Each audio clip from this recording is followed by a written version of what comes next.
Hi, everybody, and welcome to Women Talk Money. I am Lorna Capista, and I have the pleasure of leading our women and engagement efforts here at Fidelity.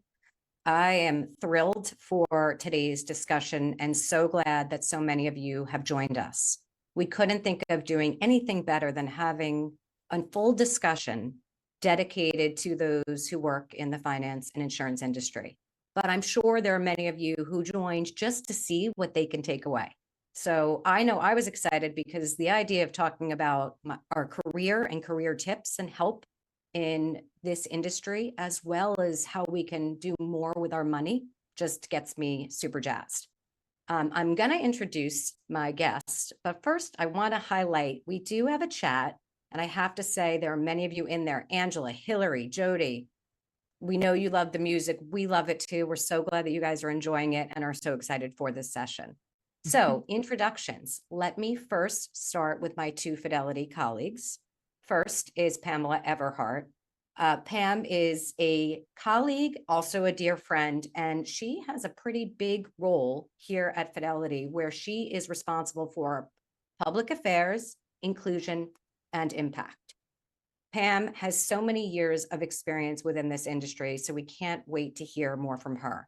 And then over to my, again, colleague and friend, Sasha Heathman. She is a workplace financial consultant, has been working in the financial industry for quite some time as well. I think we added up that collectively with our friend Cate, there's over 90 years of experience. And last but not least, let me introduce you to Cate Luzio. She is the founder and CEO of Luminary, had a long career in the finance industry before, has joined us a couple times before, and we are so excited to have her here with us. Cate, do you want to tell us a little bit more about yourself and your experience? Sure, and it's so great to be back with the Women Talk Money audience. So yes, no longer in finance, but it really was 2 decades of the best part of my life. I was recruited into finance. I started my career in tech and had the opportunity to live abroad, came back, was going back to school in the evening, and was recruited into a role at a bank where I never thought that was somewhere I would end up, to be honest. I had no background, no experience in finance or accounting, but being recruited into it, I thought this would be a great opportunity. They obviously see something in me that I don't see, and let's try it out. Well, almost 2 decades later, I was still in finance. I worked in corporate investment banking for the majority of my career.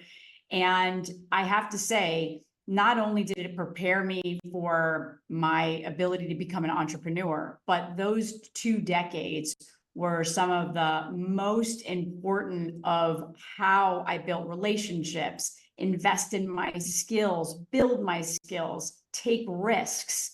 I had the opportunity to move around the world with the 3 banks that I worked for, and also just have core learning and understanding around clients, product, P&L responsibility, et cetera. And so all of that experience really led me to being able to launch my own company, Luminary, now almost 6 years ago.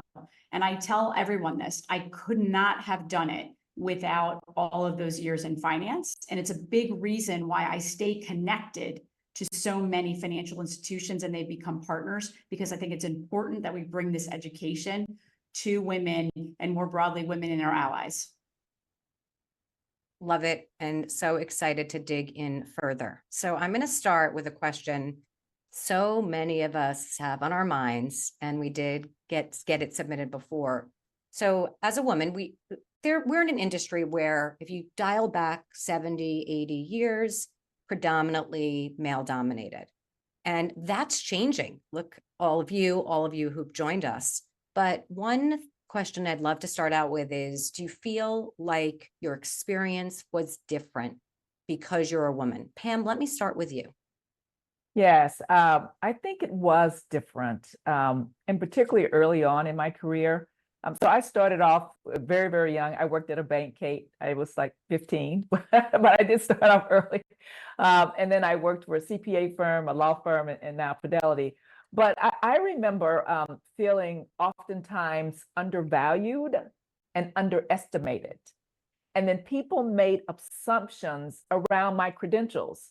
When I was at a law firm, I remember meeting with one of the older partners. One of my friends had suggested that I meet with him because he thought that he would be a great mentor. And so he made the introduction, but just said, Pam Everhart, one of my friends, a Black woman, will be coming to meet you.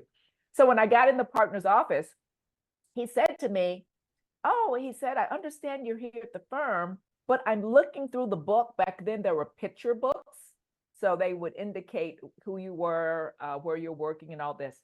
And he said, I didn't see you in the picture book. And I said, well, that's interesting. I looked earlier and I'm in the book. So as I'm looking at him, he takes the book out, and the way the firm was set up in terms of the picture book, all of the lawyers were in the front. Mm. All of the admin staff were in the back. So he's flipping through the back of the book. Mm. And I said to him, I'm sorry. I said, you're looking in the back of the book. I'm in the front of the book.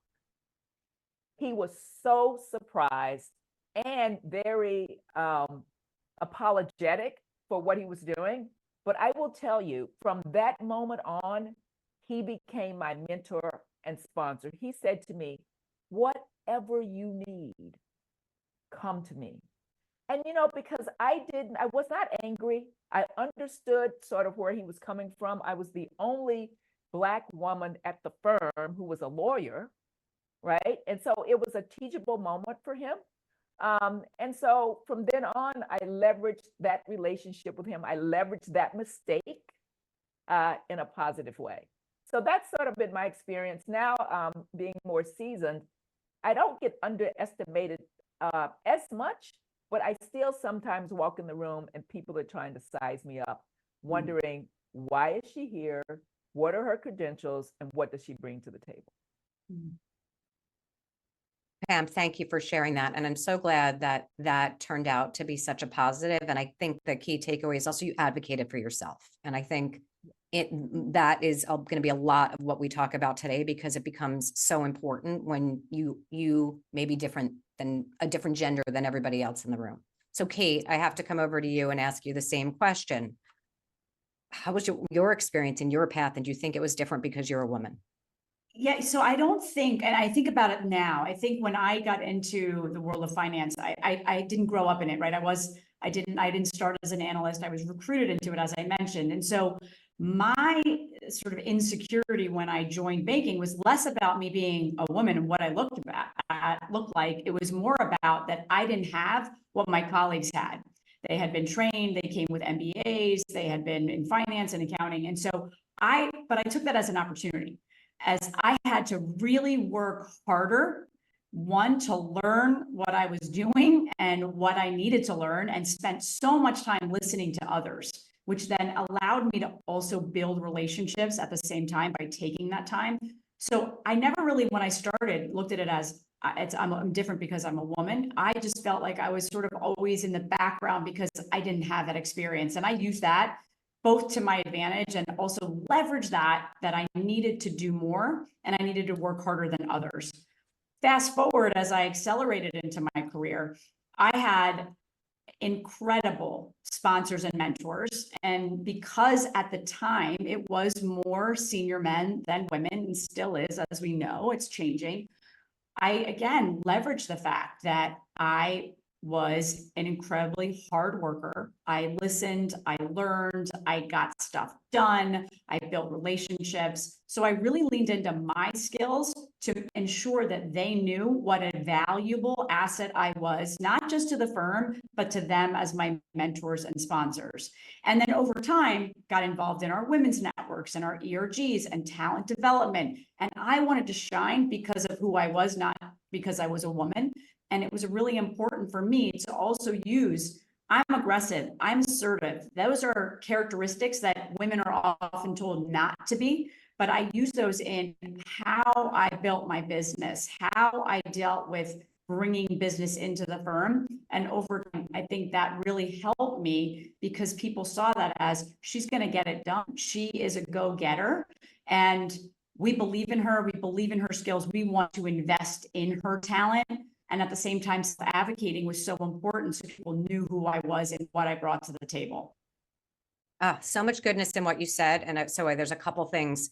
One I want to come back to later is this conversation on mentorship and sponsorship.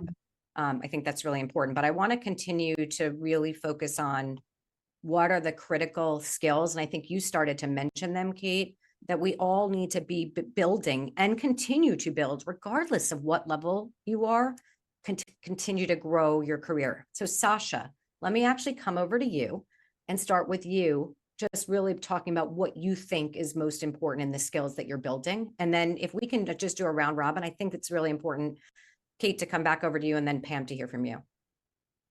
Oh, yeah. So first, may I please take a minute to thank each of you ladies for helping pave the way so that my generation of women coming up in the industry can have such amazing examples of what success can look like for us in the industry. So thank you so much.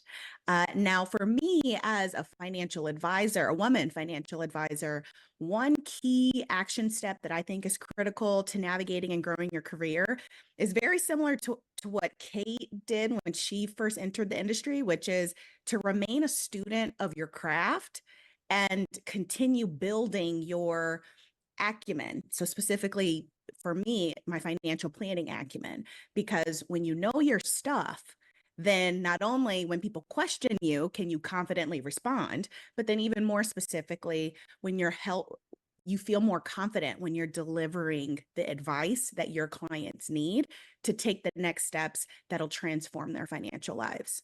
And that's really why we do what we do, right? It's to inspire your clients, the clients we serve, to achieve their financial goals by confidently providing them with relevant education, planning, and advice. So remain a student all the time. Cate. I love that, Sasha, because I love how you said, continually building your financial acumen. I think in any job, you don't come in, you learn it, and then you're done. You've got to continually invest in learning and development, both from your organization, right? You want to get that access to professional development and learning and really tutoring and mentoring and sponsorship. But at the same time, you've got to be doing that yourself, right? You've got to personally invest in your own learning and your own skills building.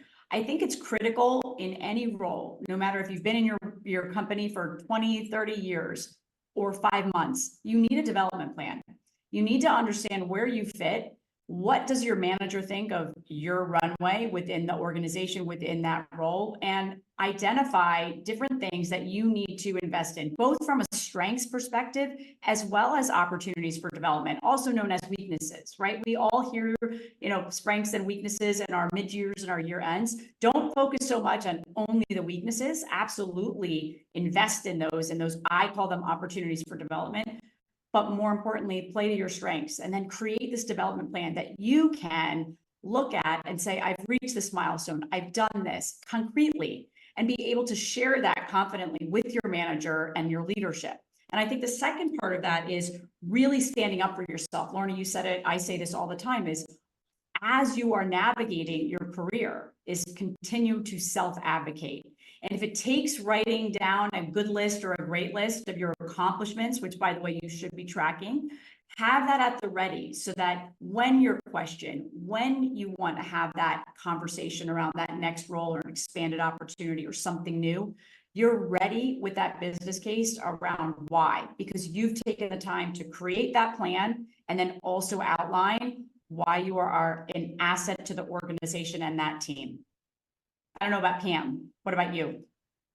Well, I definitely agree with both Sasha and you, Cate, in terms of building your skills, continuous learning, having a development plan. But then I also think you can layer on top of all of that what I call the 3 R's: relationships, risk-taking, and resiliency. In terms of relationship, and Cate, you started off talking about that in the beginning. And my mantra is R comes before T, always relationships before task. So I think it's important to build a strong professional network, both inside and outside of your organization, and develop relationships with people at all levels, because you never know who will become your boss. Yeah. Or you never know who is going to be in a position to give you an opportunity. So R before T. And then risk. I'd always say take calculated risk or calculated action steps with your career. You need to be flexible and open to new things. I've had 5 or 6 different leadership roles and careers at Fidelity, and each time I was taking a risk. I felt uncomfortable in the beginning because I felt maybe I didn't check off all 10 boxes. I may have only had 3, like the guys do, but I just jumped into the deep end and persevered and continued. I recall this saying from Pitbull. He says, "There are no mistakes. There are only must takes." So take risk with your career. And then finally, resiliency. It's like the stock market. You know, your career may go up and down, but you'll be ready to bounce back and just continue to move forward. So that's how I, maintain my career, is focusing on those 3 R's. You all are chock full of goodness and really great. I have to say, like, so much. And there's a question coming in, and I think it's related to Cate, what you talked about. So I just wanted to bring it forward from Christabel, who said, who's asking, how do you effectively communicate accomplishments that may not have direct fiscal or metric impact? Such a great question. And I think that this is where people get tripped up all the time, that it's only about the output and numbers. So much of what we do every single day, Pam just talked about it in relationship building and risk taking and resiliency. A lot of those are softer skills that probably don't fit into your performance plan or your year end. You've got to talk about them, right? You've got to talk about, I learned early on in my banking career, the what is one part and the how and how you do it is another. And I think the how is often underestimated in particular large, complex global organizations. So write them down, right? That you're a great listener, that you are, you mentor others, that you invest in your team, that you invest in your skills, right? Those are not just numbers related, but those help you to get your job done. Those help you to perform better. So I always take my what is those core numbers, especially if you're in that part of the business, but the how you do it, right? I'm building relationships. I'm a trusted advisor. People come to me, not just internally, my clients as well. So that what and the how, I think, is so important. And I just want to add one thing. Pam and I have done this before, and I know the R's are like something is in the water. We teach a course at Luminary, the 4 R's, and we have different R's, some similar, but the one R that I would add is reputation, right? And so I think one thing that we, again, as women often forget is, what's your reputation? What are you known for in your role in the organization? Really lean into that, right? And so to the question that came in on that softer side, if you're known for getting results, if you're known for building a team, if you're known for mentoring, add all of that that reputation of what is your secret sauce versus just the numbers. Very, very helpful. We've got more. First of all, audience, all of your questions are so amazing and they want to dig in and spend a lot of time. There's also a bit of complimenting the glasses. So both Cate and Pam, I just wanted you to know that people are really digging it. So a lot of questions are coming in around this idea of a mentor.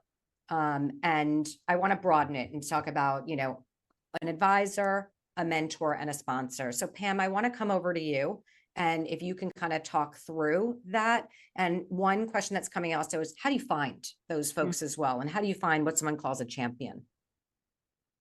Sure. So advisors, mentors, sponsors are all very important in your career. I got some great advice several years back from a longtime friend of mine, Carla Harris at Morgan Stanley. And the way she talks about the 3 is that in terms of an advisor, it's someone who facilitates introductions and can help you with a particular issue that you're dealing with as you move forward in your career. An advisor is someone who you can tell them the good about you. Mentors offer strategic advice on moves you can make as you rise up the corporate ladder and can help you with your growth. Now, you and your mentor get to decide what's the relationship like and how each of you will benefit. It's not just one-sided. The mentor should get something out of it as well as the mentee. And many people are willing to be mentors, but you have to ask. Mentors don't have to be in your same career, your same organization. They can be all over. You just want someone who is going to give you good, strategic, valuable advice and insight. So the mentors are folks who you can feel comfortable with telling them the good and the bad. Mhm. And then finally, a sponsor, I believe, is someone who wears your t-shirt in the room and speaks up for you when you're not in those rooms. They generally hold a position of great power and influence in an organization. When they speak, people will listen. And what you'd like to do with a sponsor, and Carla says this, you tell them the good, and the good. I love that. And I love where you started early on, which is also like, if you want a mentor, you've got to ask. It really goes back to that self-advocacy. Okay. So we did say we're going to cover career and money because we want to make our careers grow and we want to make our money work harder. But before we kind of pivot to the money section, Cate, what is the piece of career advice that you wish you had, earlier on, or your best piece of career advice? So it goes back to what Pam was saying. I think the best career advice that I ever received was take risks, right? Be open to all conversations. You never know where they're going to go. I moved to 3 different countries throughout my banking career, 3 different banks, and all of those were roles that I wasn't 100% sure that I was ready for or that I could do. But they were calculated risks. These were massive opportunities. I didn't want to miss out on those. And that was told to me very early on in my career. Don't miss out on taking risks. The worst that can happen is it doesn't work out, right? But you can always go back to something you might have been doing before. I think the other thing is don't second guess, right? We're constantly second guessing ourselves, right? And I think that is a big challenge. I do not like the words imposter syndrome. I think we need to remove them from our vocabulary as women, because let's lean into the things that we do own. Let's lean into the experience that we do have. If someone is reaching out to you about a role, there's a reason. So lean into that, not what you don't have, to Pam's point earlier. So I think that's really, really important. And just to add on to Pam, peer mentorship, don't underestimate it, right? We always think of senior mentors and we need them, but don't underestimate the power of peer mentorship. They know what you're going through. Love leading in to what you have and to tossing the imposter syndrome, because it sounds like something's wrong versus really focusing on the right. So we're going to shift over to talking about how we can make our money work harder. The reality is we all work so hard. We want to grow our careers, but something we often do, we're so focused on our career and other things in our life, could be family. We're not spending the time prioritizing how do we do more to take action with our money. And it's really important. What's really interesting, when we did a survey with women and men in the financial, that we're going to focus on the financial services industry. What we actually found, which is no surprise, is 41% of women said they are overwhelmed by their finances versus 16% of men. And 35% of women say they're on track to meet their retirement financial goals versus 46% of men. So if 35% feel like they're on track, that means 65% aren't. So today we really want to spend time focusing on how we can help you feel more confident and really get on track. And I'm going to say the thing that right up front, just because you work in these industries does not mean that you're a financial expert. I have been there. I felt that I needed to, it got so far along that I felt guilty or I felt ashamed that I wasn't doing more and I didn't need to do more. And so today we're hoping to just cover some of the tools. And this is where Sasha is going to spend a lot of time with us, of what we can do. But Pam, I always like to start out with why it's so important. And I know there are differences for women. So can you just talk about what are the things we need to be thinking about as we are trying to live our everyday and the future? Yeah, sure. As women, we have a higher chance of living longer, potentially, well into our 90s. So I think we need to prepare for those additional years of life. More years means you're likely going to have to spend and need more money. And there are a number of reasons, not just for living expenses, but we need to think about healthcare. If we're living into our 90s and maybe into our 100s, we're not going to be as fit as we currently are today. So healthcare is important. It gets to be very expensive. And, you know, you need to think about whether or not you're going to need long-term care and start to look at all of the different products and options there. The other thing is to keep in mind there's a good chance we're saving less along the way than our male counterparts. This could be due to a number of reasons. Sometimes it's gaps in how we're being paid or what we're being paid. And, you know, from time to time, we take off from work to care for either young children or aging parents.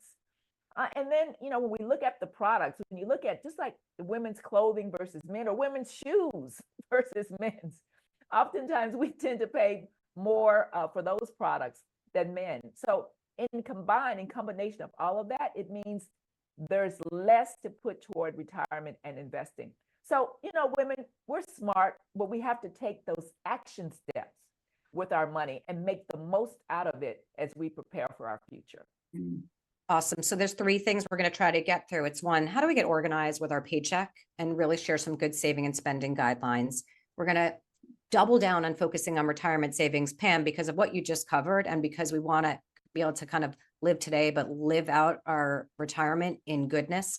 And then lastly, we're really going to make sure that we're going to spend time focusing on how to make our money work harder. So Sasha, first and most important is around organizing and what we're doing with our paycheck. Can you provide some help that everyone can utilize to do so? Yes. So getting organized with our finances is a 2-step process. So step number 1 is simply define, what do you need your money to do for you? In other words, what are your financial priorities and goals? Because once we know what we want and need our money to do, then that gives us a fresh perspective and almost a little bit of excitement to, about the activity of a spending and savings plan. The word is budgeting. We don't always like to use it, but it gets us a little bit more jazz because we feel more. I think we might have just lost Sasha. So I think we'll look for her to jump back on. And I think what I'll do is just quickly kind of cover these guidelines because they're so important. So when you have your full paycheck coming in, first you want to think about your essential everyday expenses. And that really you dedicate 50% to. And that can be everything from rent, or if you've got your mortgage, to eating at home, we like to say, and all of those basic expenses. Then we move over to what we say is 15%. And we recommend that you save 15% out of every paycheck towards retirement. Now, that does include an employer match. I know that can sound like a lot, but the whole goal is to do what you can to get there. 5%. Sasha, you back with us? I think so. Hello? Okay, great. I was on 5%. You are back. So let's keep on Oh rolling. my 'cause I don't wanna word. steal This your is thunder. a first time for me. Okay. Sorry, everyone. All right. So yes, we love our guideline. Thanks for covering me for me. I just did the Lorna. 50 and 15%. So if you want to just take it from the 5%, we're good. Yes, perfect. So ideally, right, essential savings, emergency fund, you want to allocate 5% of your take-home pay towards building and always maintaining your emergency fund. And so the beauty of this is once we have our essential spending organized, we have our essential savings organized. Well, if we want our shoes, we can buy our shoes. So that leaves a remaining 30% of our take-home pay, and that's our discretionary money for us to spend or save where and how we see fit. So specifically, I like to point out if you live in a higher cost of living area. So I live in Chicago. It's kind of tough. It can be tough to keep your essential spending to 50%, especially with rent, housing, etc. And so all that means is some of that discretionary spending may have to get reallocated over to the essential expenses, and that's okay. And so when it comes to managing your money and allocating towards other financial goals, you can use this guideline as a way to help out. Sasha, is it post-tax or pre-tax? For which one? The Or discretionary? how you use the guidelines? So the essential expenses and the emergency savings is post-tax, And then the retirement savings, this guideline talks about pre-tax, but if your workplace plan offers post-tax Roth, that would be a great opportunity for you to consider too. Victoria appreciates you responding and several others. So let's keep on going. And Cate, I want to come back to you. I love these guidelines. And I love that I can buy my shoes with a 30% and invest more money. I think of them as, if I had them, I would have gotten through probably many of the money lessons or money mistakes that I had. But what was kind of the first money lesson?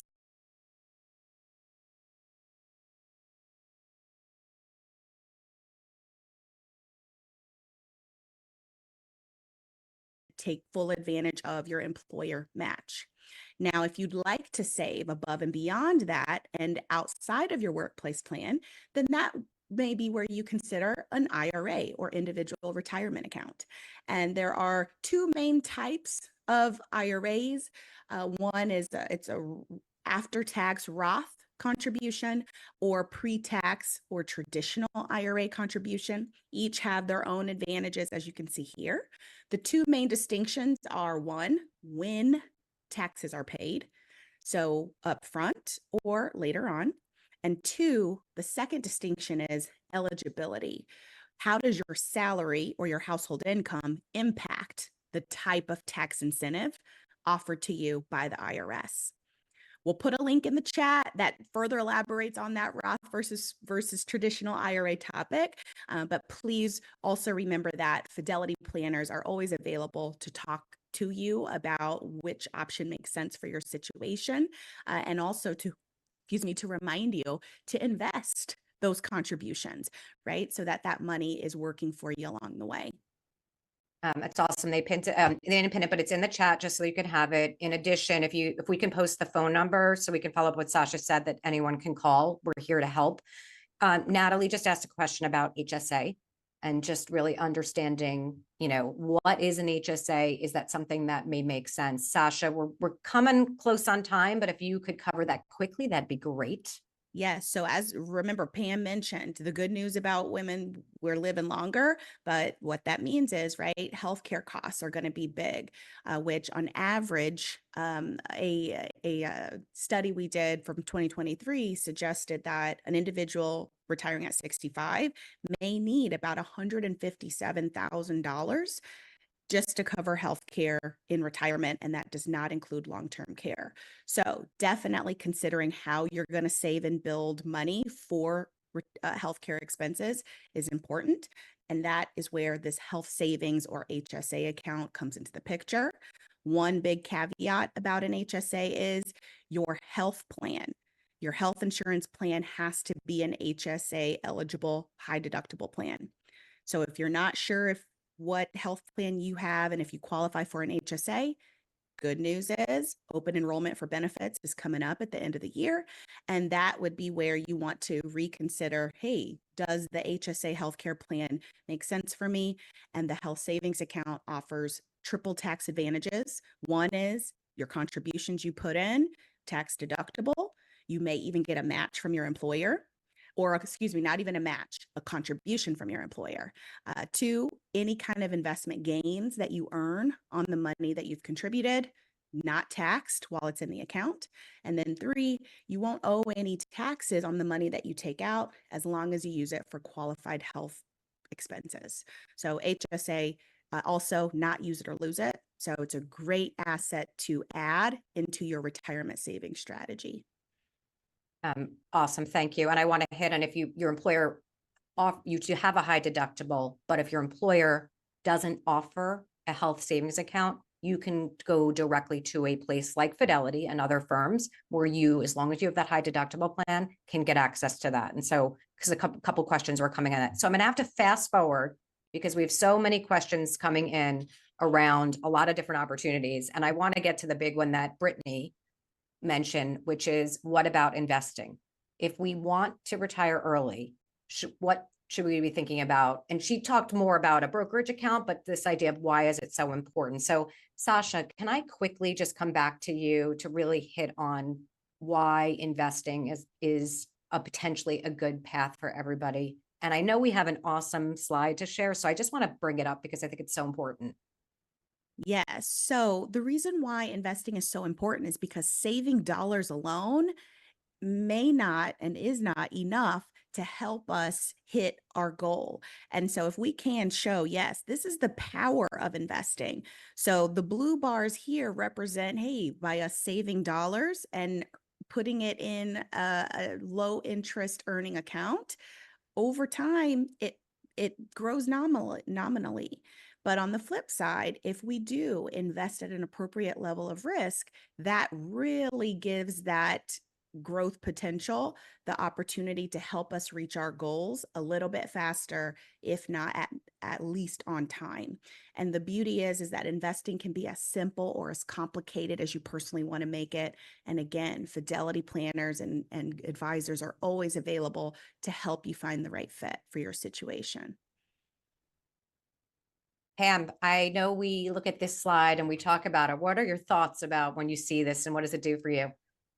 Well, I think that's we call it our aha moment, or better yet, the kick in the pants moment when you see that difference in those, the blue and the purple. If you don't think you'll need the money in the next 3 years, then follow Sasha's advice, and you may want to consider other options like investing. And Kate, did this kick you in the pants? Yes, and as a business owner, right? And I know that it's a very diverse audience out there, but if you happen to be a business owner or you're in transition between roles, I think this is a hard one, right? Because most people that are focused on their business are investing in their business, but this is definitely a kick in. You don't know how long you're going to live. And so even if it's a little bit, you can always start somewhere. So thank you, Sasha, because as I was trying to not take notes, but take notes as you were talking. I agree with the thank you. And Sasha, if I can ask you to cover just a couple questions on how do I get started? What are my options? And there's a few different paths that'd be great for you to cover.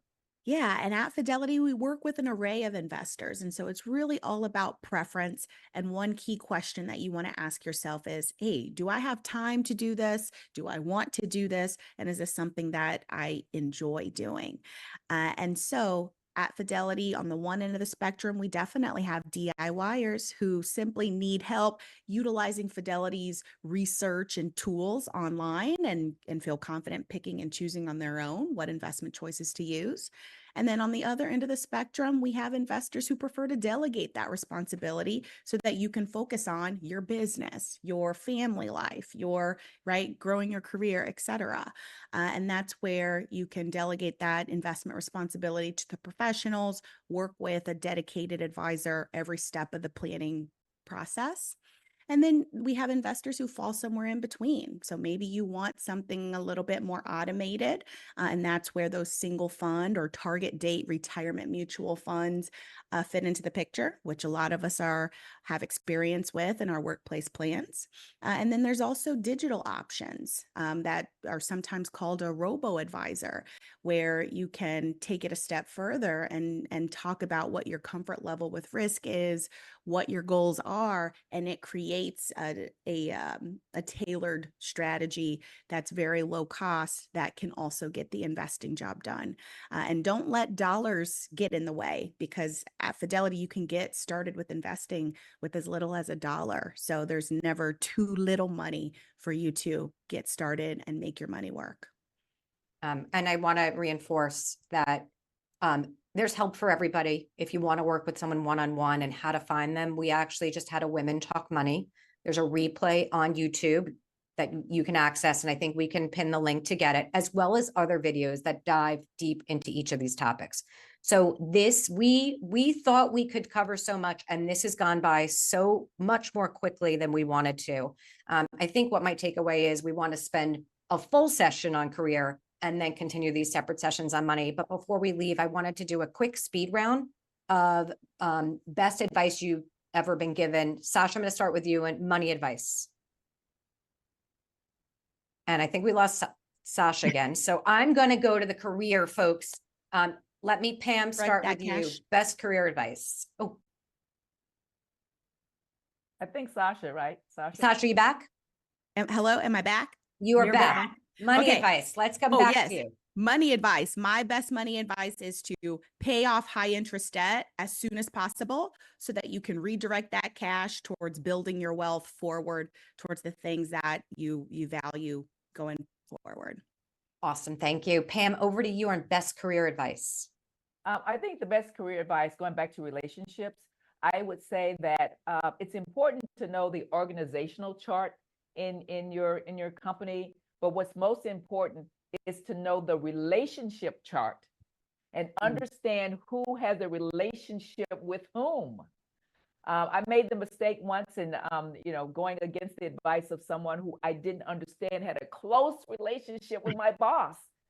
And then I found out and I'm like, ooh, I wish I had known that. So invest in that relationship chart as well as the org chart. Love it. And Cate, over to you. So I think, and I've been spending a lot of time talking to Luminary about this in the community, is it doesn't matter where you're at in your career, you can build influence. From that first day you walk into an organization, to the new role, to a new company, whether you're junior, you're mid-level, you're senior, you can take the opportunity to build influence, both up from a managerial perspective and those above you, across your stakeholders, your peers, and down, those that you serve. Doesn't have to be a direct report, but those that you serve. And you should take that opportunity, and it ties into Pam's relationship chart, because all of that is around relationship building. So don't underestimate the power you have. Take back your power, and remember that you can build influence. You can be a culture carrier and a leader at any stage of your career. That was such a powerful statement. And and lessons learned. Thank you all. We are definitely going to do a recap. I'm going to do a recap on my LinkedIn because I learned so much today. I'm so grateful. I want you to know that the chat is off the hook, thanking you all for this session and giving me feedback that we need to make these sessions longer. So we hear you, and we will do more of them. I want to thank the entire audience for joining us today. Sasha, Pam, Cate, thank you so much. And I know that we're going to have you back, and we're obviously going to do longer and spend more time. But I do want to also leave this audience with a few takeaways to make sure that they have access to everything. So if we can bring up, oh, I see it, which is great. We've got the phone number. We also have QR code, getting access. The main thing I'm going to say to you, because there were so many questions coming in, and they were in two areas. One, unique questions about your money needs, goals, specifics. Take advantage of the fact that there are thousands of Sashas that are there to help you, and it is free. Number two, there were a lot of questions just really wanting to go deeper, more, and have more of these discussions and videos. So join the Women Talk Money community. We run these regularly, and you can actually go to the QR code and sign up just to make sure you're part of the community. And as I mentioned, replays are available on YouTube, Fidelity's Women Talk Money. I thank you all for joining us, and I hope everyone has a great day. And thank you for staying with us, because I know we went a few minutes over, and we always want to respect your calendars, but enjoy.